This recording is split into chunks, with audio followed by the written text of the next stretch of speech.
હેમચંદ્રાચાર્ય ઉત્તર ગુજરાત યુનિવર્સિટીના કુલપતિને મેં લેખિતમાં આપેલું, તો કુલપતિએ મને જવાબ આપ્યો કે આ કાયદો અમને લાગુ પડતો નથી. તો એ જો ગુજરાત યુનિવર્સિટીને લાગુ પડે તો હેમચંદ્રાચાર્ય ઉત્તર ગુજરાત યુનિવર્સિટીને કેમ ના લાગુ પડે?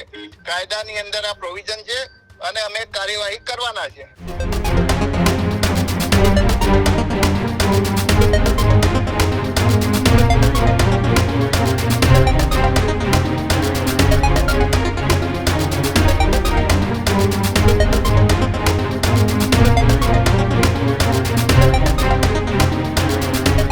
ગુજરાતની વધુ એક યુનિવર્સિટી ફરી ચર્ચામાં આવી છે.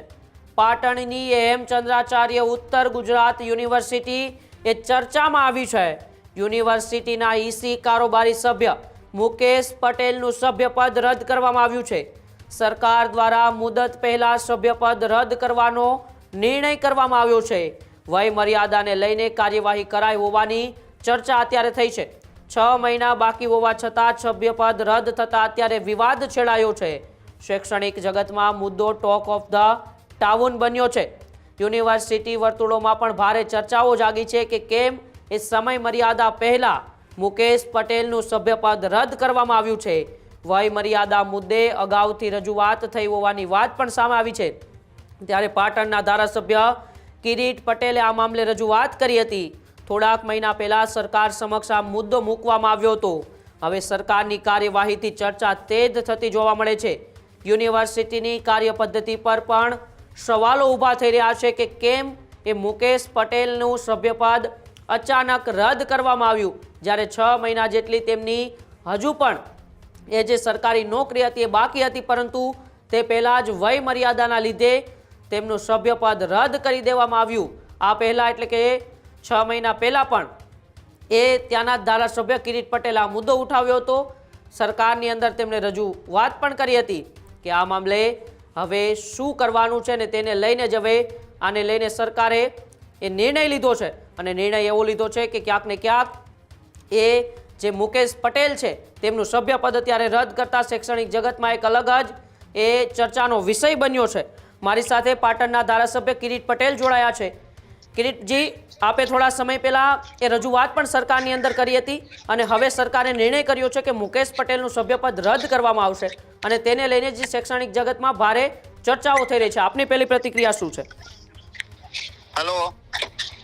હલો કિરીટભાઈ, જુઓ, જે પ્રમાણે યુનિવર્સિટીનો નવો કોમ્પિટિશન એક્ટ આવ્યો અને એની અંદર યુનિવર્સિટીની જે સિન્ડિકેટ સેનેટ હતું એ બધું રદ કરી અને સરકારે નોમિનેટ કરવાનો જે નિયમો બનાવ્યા હતા, રૂલ્સ, એ અન્વયે કોઈ પણ વ્યક્તિ જેની નોમિનેશન રાજ્ય સરકાર દ્વારા કરવામાં આવ્યું હોય અને એની ઉંમર 62 વર્ષથી પૂરી થઈ ગઈ હોય તો એના હોદ્દા ઉપર રહી શકતો નથી, આવો નિયમ છે.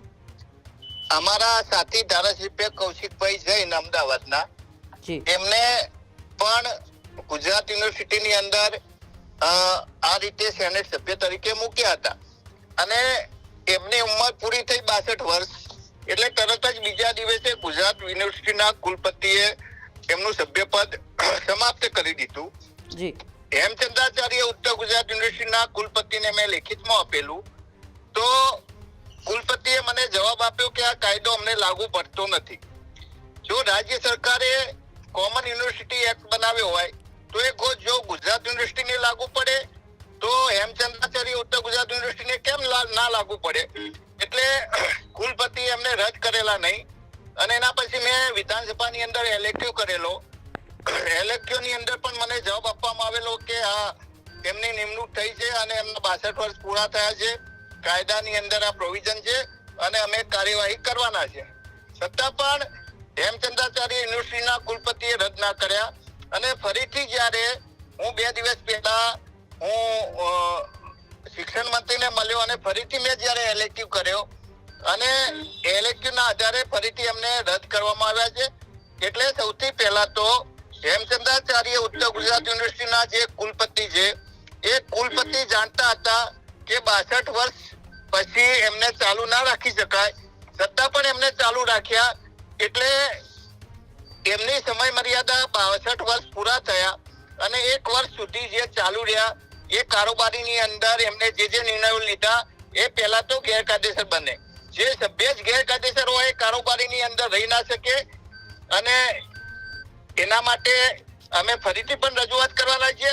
પણ સૌથી પહેલા તો આટલું લેટ કરવા માટે કુલપતિ અને યુનિવર્સિટીના રજિસ્ટ્રાર છે એની સામે સરકારે કાર્યવાહી કરવી જોઈએ. એટલા માટે કે સ્ટેચ્યુટરી અને કાયદાકીય જે પ્રોવિઝન છે એનો ભંગ કુલપતિ કે રજિસ્ટ્રાર જાણી જોઈને કરે તો એની સામે કાર્યવાહી કરવાની રાજ્ય સરકારની સત્તા છે. એટલે સૌથી પહેલા તો સરકારનો હું અભિનંદન આપીશ શિક્ષણ મંત્રીને કે આ રીતે ગેરકાયદેસર કાર્યવાહી યુનિવર્સિટી દ્વારા હેમચંદ્રાચાર્ય ઉત્તર ગુજરાત યુનિવર્સિટી દ્વારા કરવામાં આવી હતી અને કુલપતિને તાત્કાલિક સૂચના આપવામાં આવી અને એમનું સભ્યપદ રદ કરવામાં આવ્યું. એટલા માટે આ બાબતને હું સરાહનીય અને શિક્ષણ મંત્રીનો હું પણ આભાર માનું છું. જી બિલકુલ, આભાર કિરીટભાઈ સમગ્ર માહિતી બદલ.